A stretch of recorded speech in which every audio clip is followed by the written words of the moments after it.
बोलिए सच्चिदानंद भगवान की हरि ओम।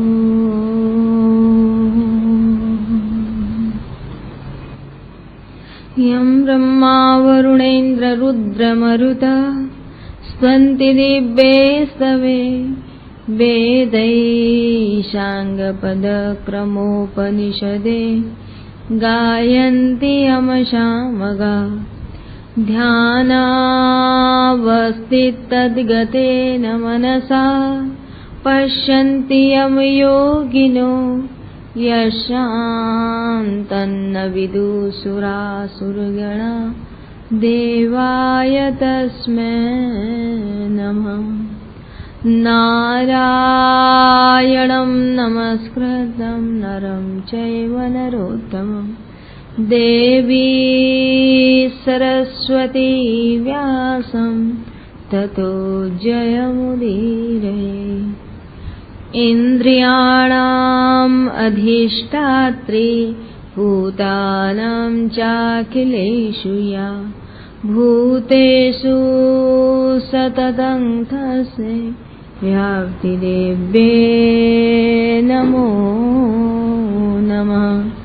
व्याप्तिदेव्ये नमो नमः।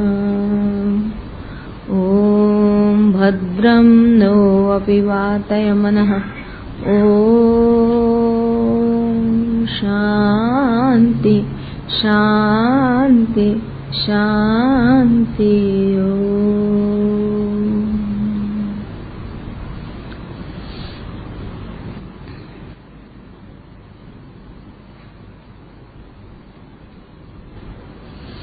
राधे राधे गोविंद गोविंद राधे राधे राधे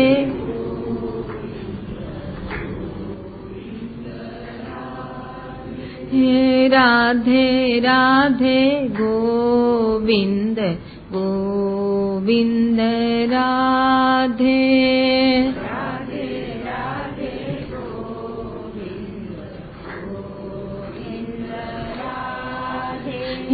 राधे राधे गोविंद गोविंद राधे राधे राधे गोविंद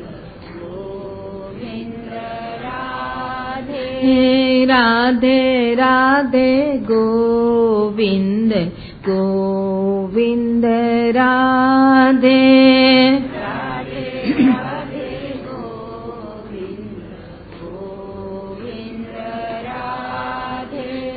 गोविंद राधे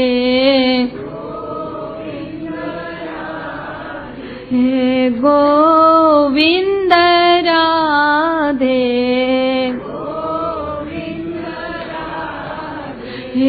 गोपाल राधे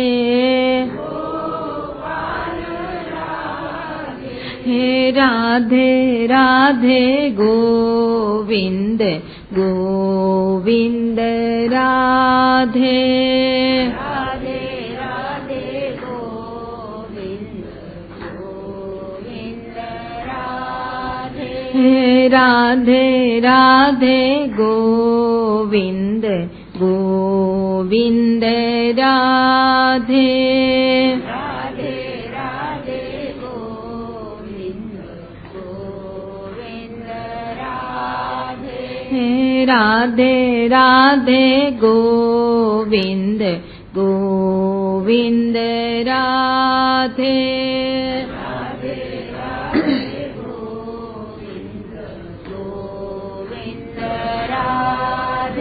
बोलिए सच्चिदानंद भगवान की उमापति महादेव की पवन सुत हनुमान की।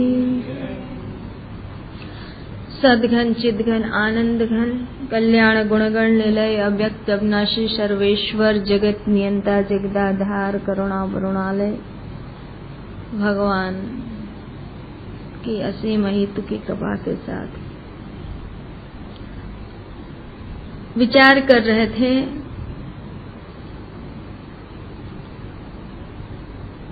कि हमें अपने जीवन के लक्ष्य को प्राप्त करना है। लक्ष्य है भगवत स्वरूप की प्राप्ति अथवा आत्म स्वरूप की प्राप्ति। आत्म स्वरूप की प्राप्ति ही भगवत स्वरूप की प्राप्ति है, भगवत स्वरूप की प्राप्ति ही आत्म स्वरूप की प्राप्ति है। उस लक्ष्य तक पहुंचने के लिए हमने अपनी यात्रा आरंभ की हुई है। यात्रा के साधन और इन साधनों को लेकर हमें भीतर की ओर बढ़ते हुए सबसे पहले हमें मिलता है हमारा मन। क्योंकि अंतःकरण भगवान का अंतःकरण मेरे अंतःकरण से कोई अलग अंतःकरण नहीं। अंतःकरण तो अंतःकरण है। इसलिए सर्वप्रथम मन के रूप में जब अंतःकरण की ओर यात्रा करते हैं तो पहला हमें मिलता है मन। मन शांत हो, एकाग्र हो, मन में एकाग्रता रहे, बोले लक्ष्य के लिए ये सब कैसे हो सके। इस पर विचार करते हैं कि वास्तव में मन 5 वृत्तियों का एक पुंज है, अर्थात मन में प्रधान रूप से ये 5 वृत्तियां रहती हैं। इन 5 वृत्तियों के रूप में मन दिखाई पड़ता है, ऐसा जानना चाहिए। प्रमाण, विपर्य, विकल्प, निद्रा और स्मृति, ये 5 वृत्तियां हैं। और इन 5 वृत्तियों के रूप में ही मन दिखाई पड़ता है। इसलिए प्रमाण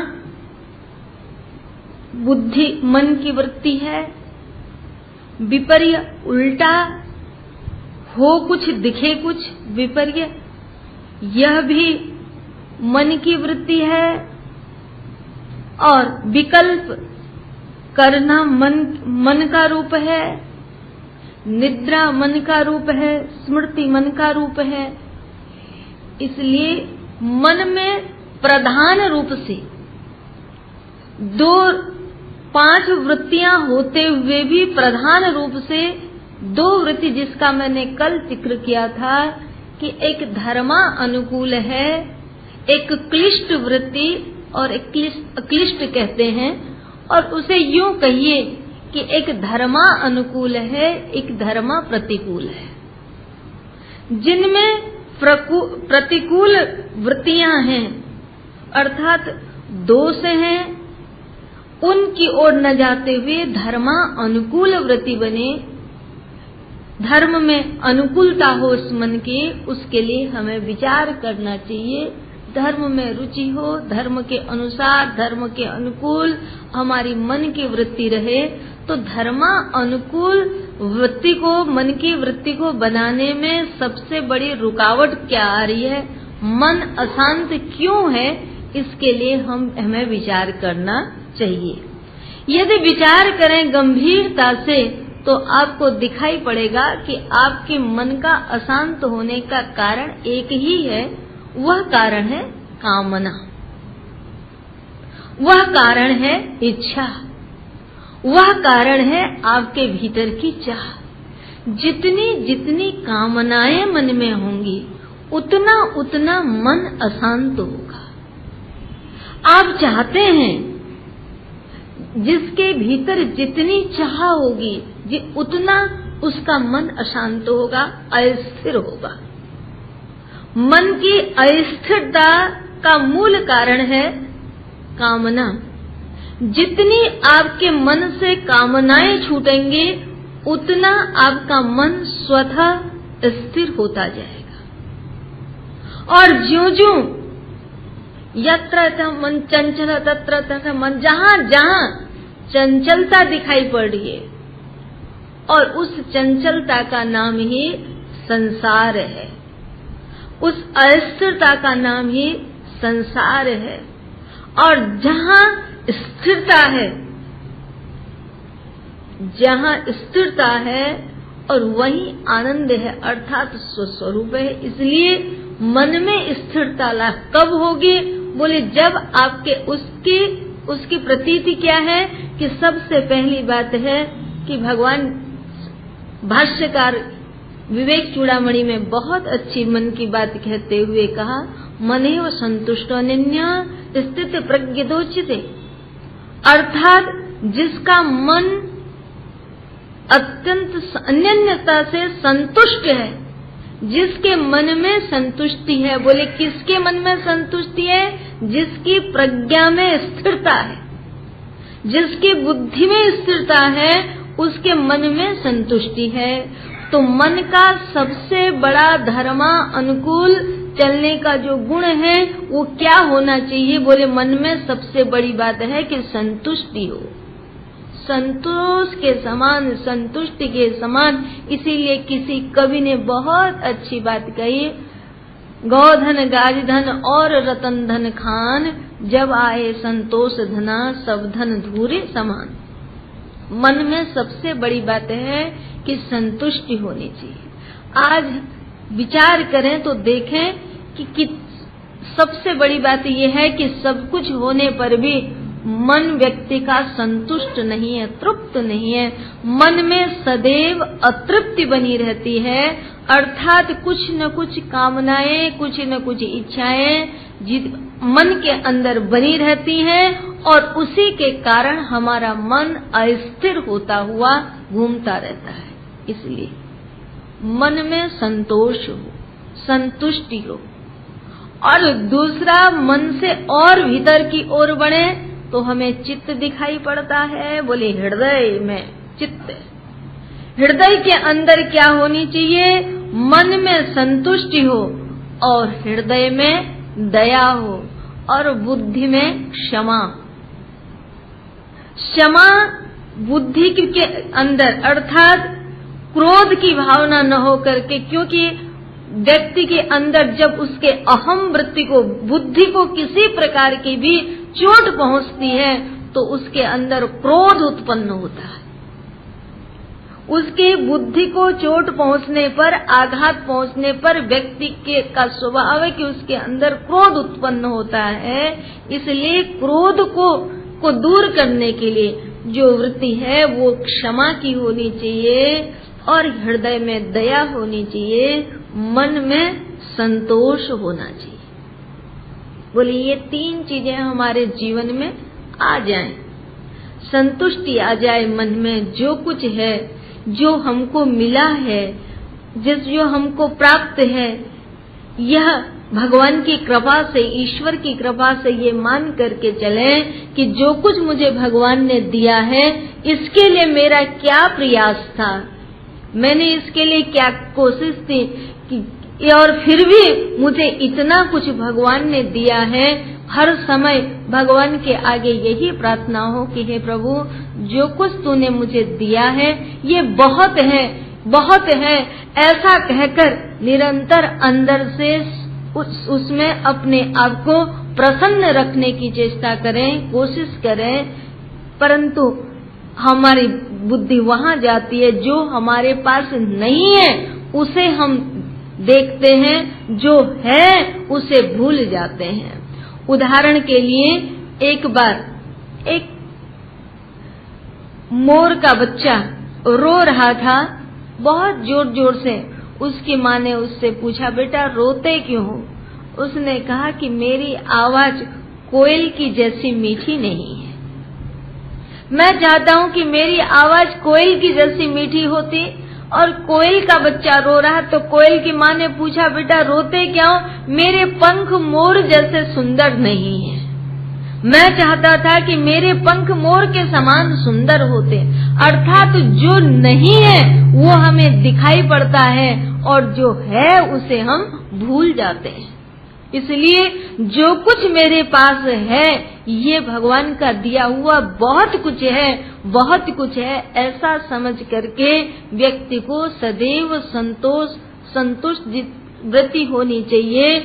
और जब संतोष हमारे भीतर संतुष्ट वृत्ति होगी, बोले संतुष्टि कब होगी? जब बुद्धि में स्थिरता होगी, बुद्धि में स्थित प्रज्ञता होगी, कि अर्थात बुद्धि के अंदर जब तक स्थिरता नहीं होगी मन में संतोष नहीं आ सकता।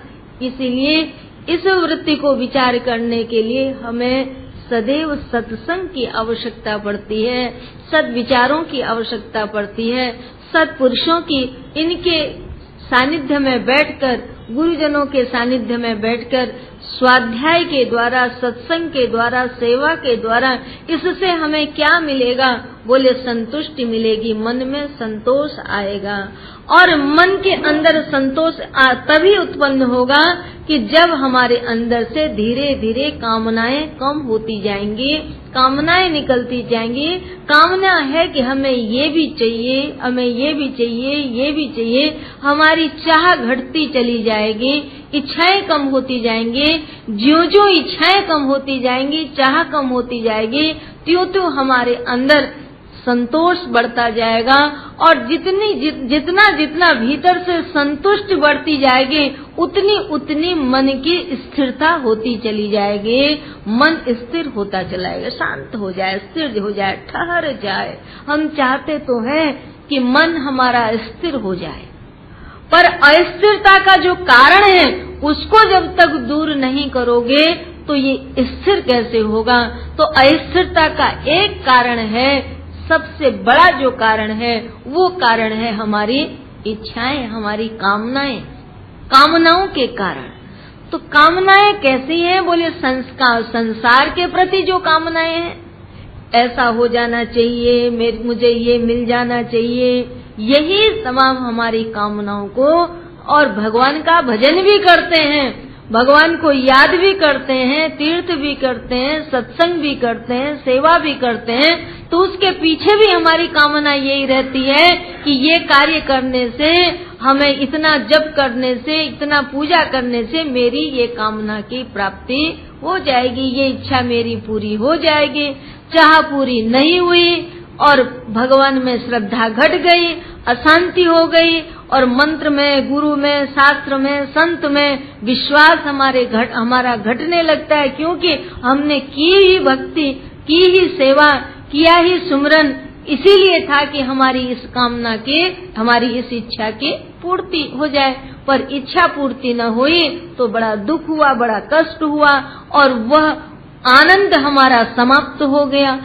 तो इसलिए भगवान का भजन, गुरुजनों की सेवा, स्वाध्याय, सत्संग, ये सब कुछ करना चाहिए। बोले इसलिए करना चाहिए कि ये कामनाओं की पूर्ति करने के लिए नहीं, केवल निष्काम भाव से, बिना किसी कामना के, केवल प्रीति पूर्वक इनकी सेवा करें, तो धीरे धीरे संसार की कामना मन से खत्म होगी। दूसरी बात है नारायण कि हृदय में दया, मन के साथ और सूक्ष्मता में नीचे की ओर बढ़ते हैं तो हमें हृदय मिलता है।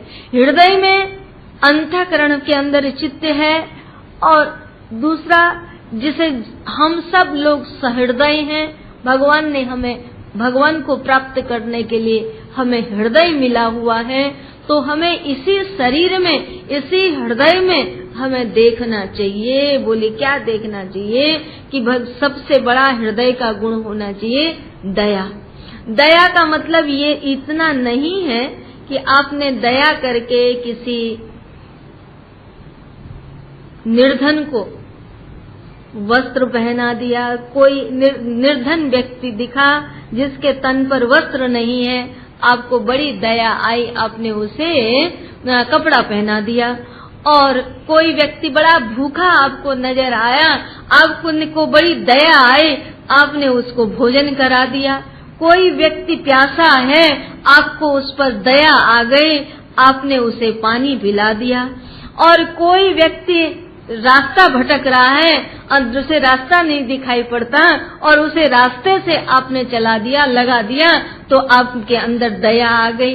दया का तात्पर्य केवल इतना ही नहीं है। दया का अर्थ केवल यही नहीं समझना चाहिए।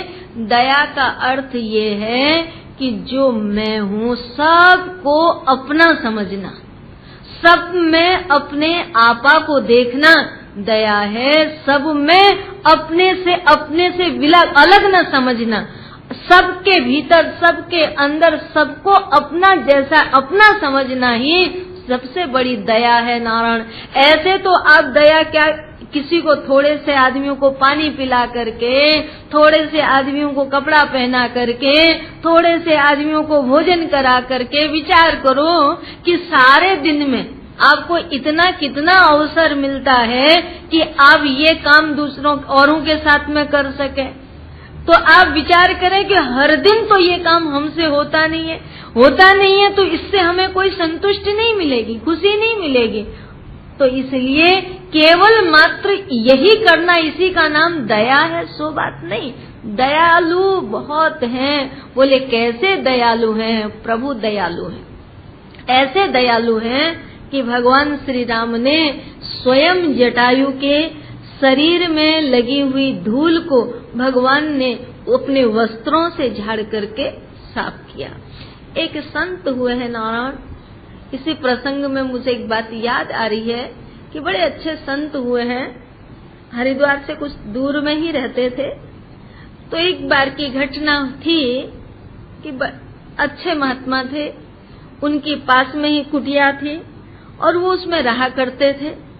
एक बार की घटना थी कि एक सज्जन व्यक्ति, उनके आश्रम में कोई यात्री आए, और यात्री आए तो आकर के गर्मी के आकर ठहरे उन्होंने, तो अपने वस्त्र कुर्ता उतार करके उन्होंने स्कूटी में रख दिया और स्वयं शंका आदि के लिए पहले बाहर जाते थे तो गए। जब वापस लौट करके आए तो उन्होंने ये चर्चा की कि देखो मेरी जेब में, कुर्ते के जेब में कुछ पैसे थे और उसमें से निकल गए। आश्रम में चर्चा हुई और कुछ उसकी खोजबीन हुई कि किसने उठाए, क्या उठाए।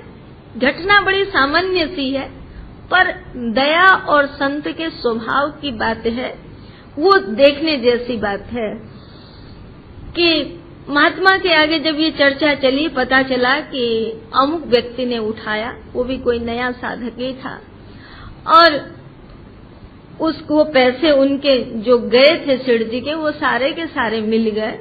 मिलने के बाद सब लोगों ने कहा कि अमुक व्यक्ति चोर है, इसे आश्रम से, आप कुटिया से निकाल दीजिए, ये कुटिया में रखने के लायक नहीं है, इसे कुटिया से निकाल के बाहर कर दो।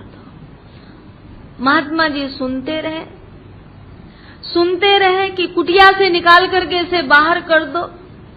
बोले मैं कुटिया से निकाल करके इसे बाहर कर दूं, बाहर करूं कहां कि जहां मेरी कुटिया न हो। मैं कुटिया से बाहर तो तब करूं कि जब मेरी कुटिया न, सारा संसार तो मेरी कुटिया है।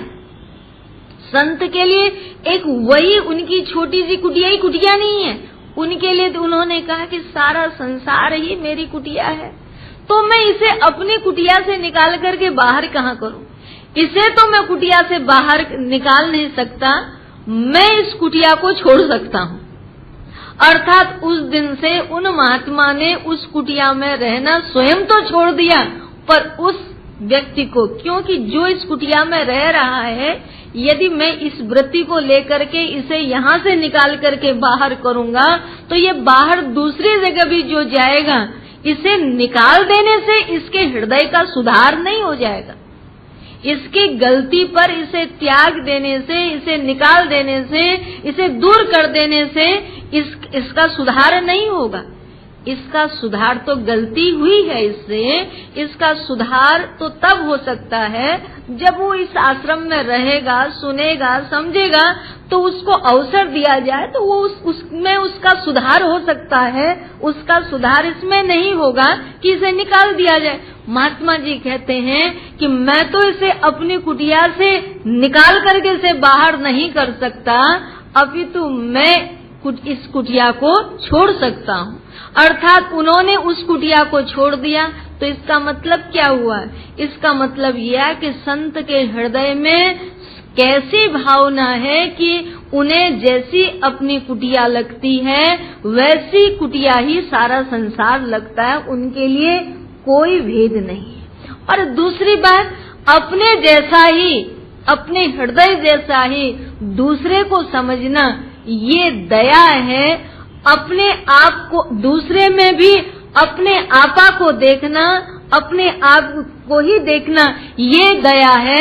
दया का अर्थ केवल इतनी सी बात से दया शब्द का प्रयोजन पूरा नहीं हो जाता नारायण।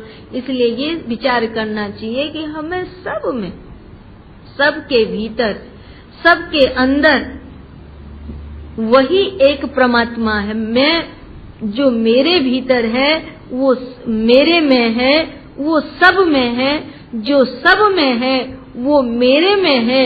ऐसा समझ करके जो व्यवहार हम अपने लिए करते हैं, जैसा हम अपने लिए चाहते हैं, वो सबके लिए चाहना, ये भाव दया का है। इस प्रकार हृदय के अंदर दया हो और बुद्धि के अंदर क्षमा की वृत्ति हो। ये मन में जब ये सद्गुणों का हमारे जीवन में आदान होगा कि क्षमा बहुत बड़ी शक्ति है नारायण, क्षमा बहुत बड़ी ताकत है। जीवन में क्षमा की वृत्ति आ जाए। बोले कैसे? इस पर एक बार कुछ उदाहरण के लिए कुछ संत, कुछ लोग मिल करके नौका में बैठकर नदी पार जा रहे थे। तो उसी नौका में बैठकर एक महात्मा भी नदी पार हो रहे थे। तो महात्मा ने नया नया मूड मुड़ाया हुआ था, सिर में बाल वाल तो कुछ थे नहीं, और जो नाव में बैठे हुए और यात्री थे वो कुछ बराती थे, और बरातियों में एक अलग सा उनके अंदर कुछ उमंग था। तो बराती लोग आपस में एक दूसरे के साथ मजाक करते हुए, छेड़छाड़ करते हुए, गाते हुए जा रहे थे। तो जब वो गा रहे थे कुछ, तो गाने के साथ तान देने के लिए कुछ मिला नहीं। तो वो महात्मा का सिर, जो बिल्कुल अभी अभी बाल मुड़ा करके साफ कर रखा था, उसी के सिर पर वो ताल ठोकने लगे। जब ताल ठोकने लगे तो महात्मा के सिर से कुछ कुछ खून सा निकलने लगा। भगवान को इस संत के इस अपमान को देखकर बड़ा कष्ट हुआ, और उसी समय आकाशवाणी हुई कि महात्मा, मैं इस नाव को इस नदी में पलट देता हूँ, तुम तैर करके नदी पार हो जाना, ये सारे के सारे डूब जाएंगे। जब महात्मा ने ये आकाशवाणी सुनी तो एकदम घबराए और जल्दी से भगवान के आगे हाथ जोड़कर प्रार्थना करने लगे कि हे प्रभु, और ये जो शब्द हुए ये सबने सुने। अब तो सभी मन में बड़े घबराए, डरे कि भला इस महात्मा को हमने इतना कष्ट दिया है तो ये हमें क्यों बचाएगा, क्यों माफ करेगा हमारी गलती को। और सभी घबरा रहे थे, डर रहे थे। इतने में महात्मा ने भगवान से प्रार्थना की कि हे प्रभु, आप पलटना चाहते हैं तो नौका को न पलटिए, इन सब की बुद्धि को पलट दीजिए। जो आपसे विमुख इनकी बुद्धि चल रही है वो आपके अनुकूल ये बुद्धि चलने लगे, ऐसी इन पर कृपा कर दीजिए हे प्रभु, इस तरह से इन पर दया कर दीजिए। ये क्षमा का भाव है ना। अर्थात समर्थ होते हुए भी अवसर आने पर बदला न दे करके जो हमारे साथ दुर्व्यवहार करे उसका बदला न लेकर के समय आने पर उसके सुधार की, उसके कल्याण की इच्छा करें, ये क्षमा है। तो इस प्रकार की क्षमा वृत्ति हमारी बुद्धि में हो, यदि सद्गुणों की ये हमारे अनुकूल हो जाएंगे तो हमारी जो जीवन की यात्रा है वो सहज हो जाएगी, आनंददायी हो जाएगी। इसलिए विचार करें कि पहली बात, पहला हमें भीतर की ओर आने पर सबसे पहले मन के साथ भेंट होती है। तो मन कैसा होना चाहिए? भले सुमन होना चाहिए। मन शांत हो, मन स्थिर हो और मन में स्थिरता हो, मन की वृत्ति शांत हो और मन में स्मृति वृत्ति जो है, जो मन की प्रधान वृत्ति है स्मृति, तो स्मृति क्या होनी चाहिए? बोले स्मृति, मन में कितनी स्मृतियां रहती है ना, हम वहां गए थे, ऐसा हुआ था, कितनी स्मृतियां रहती हैं। तो स्मृति के रूप में मन की एक वृत्ति है, तो मन में जो स्मृति हो, इसीलिए केवल भगवान की स्मृति हो।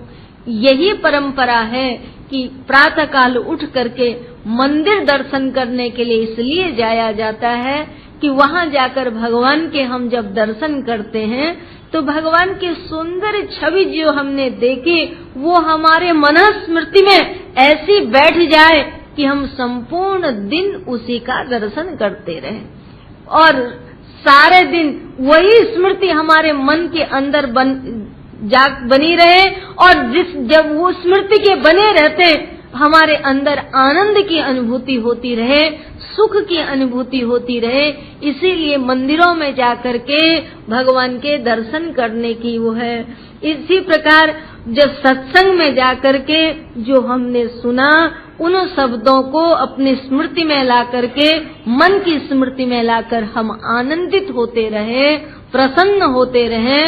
इसलिए सत्संग सुनने की हमारे यहाँ परंपरा है कि सत्संग से सुधार होता है, क्यों सत्संग में जो शब्द हमने सुने वो मन की स्मृति में रहे, मन उसमें स्मरण करता रहे, मन उसके अंदर रमण करता रहे और मन में सुंदर सुंदर भगवान के स्वरूप के, सुंदर सुंदर वाक्यों के, वाण्डमय स्वरूप के स्मृति हमारे मन के अंदर बनी रहे।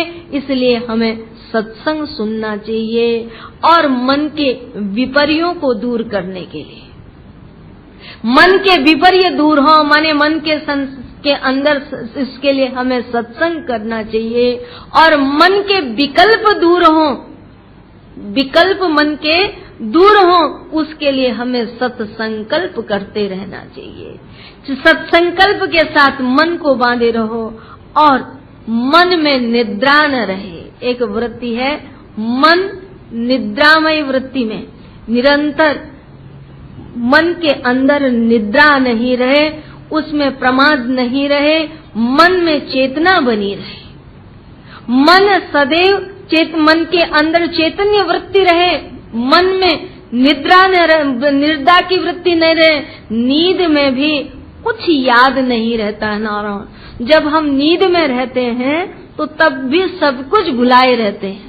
उसी तरह से मन में निद्रा की वृत्ति न हो, मन जागता रहे, चेतनता उसमें बनी रहे, उसके लिए हमें चैतन्य प्रभु का अर्थात भगवान का स्मरण करते रहना चाहिए, जिससे मन में निद्रा की वृत्ति दूर हो, स्मृति हो और उसके इन साधनों को करने से मन के अंदर संतोष रहेगा, संतुष्टि रहेगी और मन अपने आप में प्रसन्न और प्रफुल्लित रहे। तो मैं तो एक बात कहती हूँ कि गीता में भगवान ने कहा है ये मन के रूप में इंद्रियाण मनस्मि, हे अर्जुन मैं इंद्रियों में मन हूँ, मैं इंद्रियों के समूह में मन के रूप में हूँ। तो जब मन के रूप में भगवान है तो मन को खुश रखना भगवान को ही खुश रखना है। मन में प्रसन्न रहे तो इसमें भगवान की ही प्रसन्नता है, मन में आनंदितता रहे तो इसमें भगवान का ही आनंद है। ऐसा समझ करके सदैव अपने मन को प्रसन्न रखने के लिए हमें प्रयास करना चाहिए। बोले सदैव मन प्रसन्न कैसे रहे? यद्यपि ये बात सही है कि हर आदमी चाहता है कि मेरा मन संतुष्ट रहे, मैं खुश रहूं, मैं प्रसन्न रहूं, मैं आनंदित रहूं। कोई व्यक्ति ये नहीं चाहता है कि मैं अप्रसन्न रहूं। पर विचार करें कितने लोग अपने आप को प्रसन्न रख पाते हैं, कितने लोग हैं कि अपने आप को खुश रख पाते। चाहते सब हैं, प्रसन्न रहना सब चाहते हैं, पर प्रसन्न क्या हर्ष प्रसन्नता भी कैसी प्रसन्नता जो हरदम बनी रहे, शाश्वत बनी रहे, ऐसी प्रसन्नता चाहते हैं। तो विचार करें, क्या वास्तव में हम अपने आप को हर समय प्रसन्न रख पाते हैं? बोले चाहते सब हैं, रख कोई बिरले बिरले ही पाते हैं। कोई बिरला बिरला व्यक्ति ही अपने आप को हर समय प्रसन्न रख पाता है। हर समय प्रसन्न रख भला कौन कैसे सकता है अपने आप को? बोले हर समय प्रसन्न तो वही व्यक्ति रख पाएगा जो सदैव संतुष्ट होगा। संतुष्टम सतत योगी, गीता में भगवान ने कहा है, जो सतत संतुष्ट वही है, सतत प्रसन्न वही है जो व्यक्ति बोले योगी है। योगी माने जो भगवान के साथ में जुड़ा हुआ है, जो सतत प्रसन्न सतत संतुष्ट वही व्यक्ति है जो योगी है। योग का अर्थ ये है कि जो जुड़ा हुआ है, अर्थात जिसका मन भगवान के साथ में जुड़ा हुआ है और जो योग युक्त है वही व्यक्ति सतत संतुष्ट रह सकता है। तो आपके मन का जुड़ाव भगवान के साथ में बना रहे, भगवान के साथ मन जुड़ा रहे, मन में भगवान की स्मृति बनी रहे, याद बनी रहे, वो कैसे हो सकता है? बोले उसको याद बनी रहे, भगवान का नाम आपके पास में है, भगवान का रूप आपके पास में है, तो आपके अंदर आपके पास भगवान को याद करने के लिए उनका नाम है और उनका रूप है। नाम और रूप यदि दो पास में है, संसार के पास में, संसार आपके पास होता है, बोले संसार में भी तो दो ही चीजें हैं, संसार में भी तो दो ही चीजें हैं, नाम और रूप। नाम रूप से संसार जब आपके पास रह सकता है, आपके मन के पास रह सकता है, तो नाम रूप से भगवान भी आपके पास में रह सकते हैं। विचार करो कि संसार आपके पास है, बोले संसार का तो हमें एक नाम है और एक रूप है। नाम रूपात्मक ये जगत दिखाई दे रहा है, नाम रूप से ही संसार बना हुआ है। यदि नाम और रूप को दोनों को अलग कर दो तब तो सतचित आनंद के अतिरिक्त कुछ है ही नहीं। नाम रूप के कारण ही संसार है, तो नाम रूप से निकालने का उपाय भी यही है। नाम रूप जगत से छुटकारा प्राप्त करने का उपाय भी यही है कि नाम और रूपात्मक जो दो चीजें हैं वो उन दोनों को भगवान के नाम और भगवान के रूप को ला करके संसार के नाम रूप से को अलग किया जा सकता है, हटाया जा सकता है, दूर किया जा सकता है। इसलिए मन में भगवान के नाम को और भगवान के रूप को बसा करके, भगवान के कौन से रूप को बसाएं? बोले यस्य देव तस्य पुरा भक्ति, जैसी देवता में आपकी भक्ति है वैसी भक्ति भगवान में, अर्थात कौन भगवान? गुरु भगवान में। गुरु भगवान, गुरु के रूप में भी आप कर सकते हैं भगवान का चिंतन, और भगवान के रूप में भी आपका चिंतन भगवान का चिंतन कर सकते हैं। बहुत से लोग कहते हैं कि हमारा मन तो हम गुरु के रूप में जाता है, तो बोले गुरु के रूप में ही आप चिंतन करो। यदि आपका भगवान के रूप में जाता है तो भगवान के रूप का चिंतन करें। तो भगवान के रूप में कौन सा चिंतन करें? उसके लिए शास्त्र कहते हैं पंचदेव उपासना। हमारे शास्त्र पुराणों वेदों में भगवान के 5 रूपों को प्रधान रूप से बताया गया। पंचदेव आराधना वेदोक्त उपासना है। वेद जिन 5 रूपों की उपासना करते हैं, वंदना करते हैं, तो ये पंच देव उपासना कहते हैं। पंचदेव उपासना में सबसे पहले भगवान विष्णु, भगवान शंकर, दुर्गा, गणेश और सूर्य, ये पंचदेव हैं। इन पंच देवता में गणेश, शक्ति और भगवान शिव, ये तीनों तो एक ही है। इसीलिए कहते हैं कलो चंडी विनायक, और बहुत सी जगह ये भी कहते हैं शक्ति महेश्वर, शक्ति महेश्वर अर्थात भगवती दुर्गा और भगवान शिव, इनकी उपासना करनी चाहिए। और भगवान शिव और माँ भगवती दुर्गा और गणेश, ये तीनों तो एक ही हैं।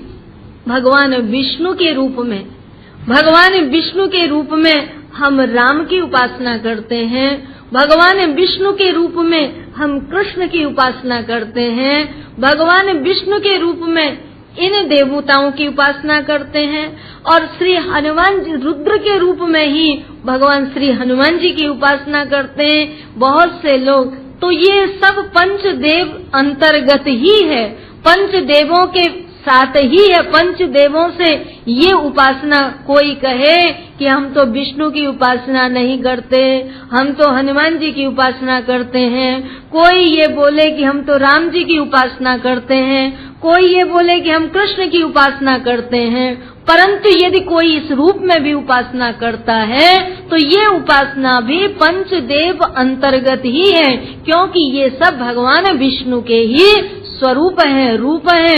भगवान विष्णु स्वयं ही राम कृष्ण के रूप में है, इसलिए पंचदेव से अलग नहीं है। इन पंचदेवों में प्रत्यक्ष देव में भगवान सूर्य देव है। सूर्य देव तो प्रत्यक्ष देवों में है, इसलिए वो तो नित्य हमारे सामने खड़े ही हैं। पंचदेव आराधन में किसी एक देवता के रूप को अपने सामने लाकर मन को वहाँ केंद्रित करना चाहिए, उस रूप में मन को लगाए। अब विचार करो कि कौन सा रूप भगवान का सबसे बढ़िया है। बहुत किसी ने किसी रूप की महिमा बताई, किसी ने किसी रूप की महिमा बताई, किसी ने किसी रूप की बताई। बोले ये बात तो, ये निर्णय तो आप कैसे करेंगे कि आपको कौन सा नाम और कौन सा रूप अच्छा लगता है? बोले जिस रूप को देख करके उपासना। देखो नारायण, इष्ट का निर्णय यहाँ से नहीं होता। इष्ट का निर्णय होता है या तो आपकी वृत्ति, आपके स्वभाव और आपकी रुचि, आपकी मति, आपकी गति को देख करके आपके लिए आपके इष्ट का निर्धारण, आपके शरीर में कौन सा तत्व अधिक है, उस तत्व के आधार पर या तो आपको आपके गुरुजन बताएं, और या फिर पूर्व कृतोपासक, पूर्व जन्म की उपासना का, जो पूर्व जन्म में आपने जिस इस रूप में भगवान की उपासना की, प्रेम किया, करते करते बीच में शरीर छूट गया और वह उपासना रह गई, दूसरा जन्म लिया, और दूसरा जन्म लेने के बाद जब कभी आपने होश संभाली, आपके सामने जब वो रूप आया तो सहज आप में प्रीति जाग गई। जैसे उदाहरण के लिए, यद्यपि राबिया थी तो मुसलमान, शरीर से तो उसका जन्म मुसलमान के यहाँ हुआ, परंतु वो भगवान के लिए, भगवान की बहुत प्रेमी थी, भगवान से इतना प्रेम करती थी, इतना कृष्ण की इतनी उपासना करती थी कि एक बार कुछ मुसलमानों ने उनसे, राबिया से पूछा, राबिया तो, क्योंकि मुसलमान भगवान के नाम रूप को तो मानते नहीं, रूप पूजा तो करते नहीं, मूर्ति पूजा तो करते नहीं। राबिया से पूछा कि राबिया तू इस तरह से भगवान को मूर्ति रूप से पूजती है, इतना नाम तुझे नरक में भेज दिया जाएगा। उसने उत्तर दिया कि मुझे पूजा करने से नरक में जाना पड़े, मुझे नरक में भेजना पड़े, तो मैं भगवान से नरक जाना ही पसंद करूंगी। और यदि मैं भगवान का भजन इसलिए करती हूँ कि मुझे स्वर्ग मिल जाए, इसलिए मैं भगवान की पूजा करती हूँ कि मुझे स्वर्ग मिल जाए, तो मुझे भगवान कभी स्वर्ग न दे। अर्थात वह प्रेम करती है, उसके लिए स्वर्ग भी महत्वपूर्ण नहीं, नरक भी महत्वपूर्ण नहीं। नरक और स्वर्ग दोनों को त्याग करके, दोनों को छोड़ करके वह तो केवल कृष्ण से प्रेम करती है, कृष्ण का भजन करती है। उसकी दृष्टि में, उसकी समझ में न स्वर्ग के लिए महत्व है, न नरक के लिए महत्व है, न उसे स्वर्ग चाहिए, न उसे कुछ, इन दोनों को छोड़ करके वो तो केवल कृष्ण का भजन करती है। ये पूर्व जन्म का उसका संस्कार था, जिससे सहज उसकी प्रीति उनके अंदर जाग उठी। जीजाबाई यद्यपि चांद बीबी थी तो मुसलमान, परंतु भगवान जा रही थी दिल्ली से फतेहपुर की यात्रा के लिए, और रास्ते में चांद बीबी ने जब वृंदावन में भगवान श्री कृष्ण के बारे में सुना और भगवान श्री कृष्ण के दर्शन किए, तो भगवान श्री कृष्ण का दर्शन करने के साथ ही इतनी भगवान पर आसक्त हो गई कि उन्होंने, चांद बीबी ने भगवान श्री कृष्ण को इस प्रकार स्वीकार कर लिया, इस प्रकार स्वीकार कर लिया कि ऐसे भगवान में रम गई कि भगवान को भी आज भी श्रीनाथ द्वारा में ये परंपरा है कि भगवान के अनेक प्रकार के श्रृंगार होते हैं। पर एक दिन चांद बीबी के लिए भगवान ने कहा था, क्योंकि चांद बीबी ने ये इच्छा जाहिर की थी कि भगवान एक बार मैं तुम्हें पठानी रूप में देखना चाहती हूँ, मेरी इच्छा है कि आप पठान बनकर मेरे सामने आओ। तो सचमुच भगवान ने उन्हें पठान के रूप में ही दर्शन दिए थे। तो आज भी श्रीनाथ जी का श्रृंगार एक दिन, वो जिस दिन तिथि है उस तिथि पर निश्चित रूप से भगवान पठानी रूप में आज भी खड़े होते हैं, आज भी वो पठान की वेशभूषा भगवान धारण करते हैं। तो कहने का भाव था कि ये पूर्व जन्म का संस्कार है। पूर्व जन्म से उसने भगवान श्री कृष्ण के साथ प्रीति की थी और बीच में छूट गई। समय आया, फिर से वो प्रीत भीतर की जो अंदर छुपी हुई थी जाग उठी और भगवान के चरणों में लग गई और भगवान की भक्ति में लग गई। तो इष्ट का चयन होता है नारायण, या तो पूर्व जन्म के संस्कारों से अथवा स्वतः कृतोपासक, जिसने जन्म में उसने उपासना कर रखी है और उपासना के फलस्वरूप उसे सहज रूप से उसी रूप के साथ प्रीति हो जाए, वो नाम, वो रूप उसको आनंदित कर दे। या ऐसा नहीं होता है तो आपके तत्व को देखकर, आपके स्वभाव को देखकर, आपकी प्रवृत्ति को देखकर आपको कौन से रूप की, कौन से इष्ट की और कौन से मंत्र की उपासना करनी चाहिए, ये निर्धारण आपके गुरुजन आपके लिए करते हैं। तो कहने का भाव था कि इस प्रकार इष्ट के रूप को मन में लाकर और इष्ट के नाम को मन में लाकर बार बार मन की स्मृति में, मन में जो स्मृति वृत्ति है उस वृत्ति से तो मन को अलग नहीं कर सकते हो।